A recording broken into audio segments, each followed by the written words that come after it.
பொன்னேரி அருகே பெயிண்ட் மூலப்பொருட்கள் சேமிப்பு குடோனில் பயங்கர தீ விபத்து ஏற்பட்டதால் 6 வாகனங்களில் வந்த தீயணைப்பு வீரர்கள் தீயை அணைக்கும் பணியில் தீவிரம் காட்டினர். திருவள்ளூர் மாவட்டம் பொன்னேரி விச்சூரில் தனியாருக்கு சொந்தமான பெயிண்ட் மூலப்பொருள் சேமிப்பு கிடங்கு உள்ளது.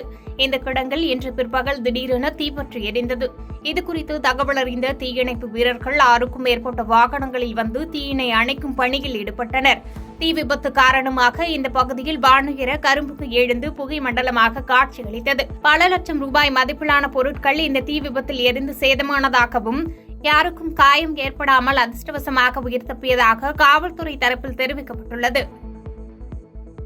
பாதகம் செய்பவரை கண்டால் நாம் பயங்கொள்ளலாகாது பாப்பா, மோதி மிதித்து விடு பாப்பா, அவர் முகத்தில் உமிழ்ந்து விடு பாப்பா.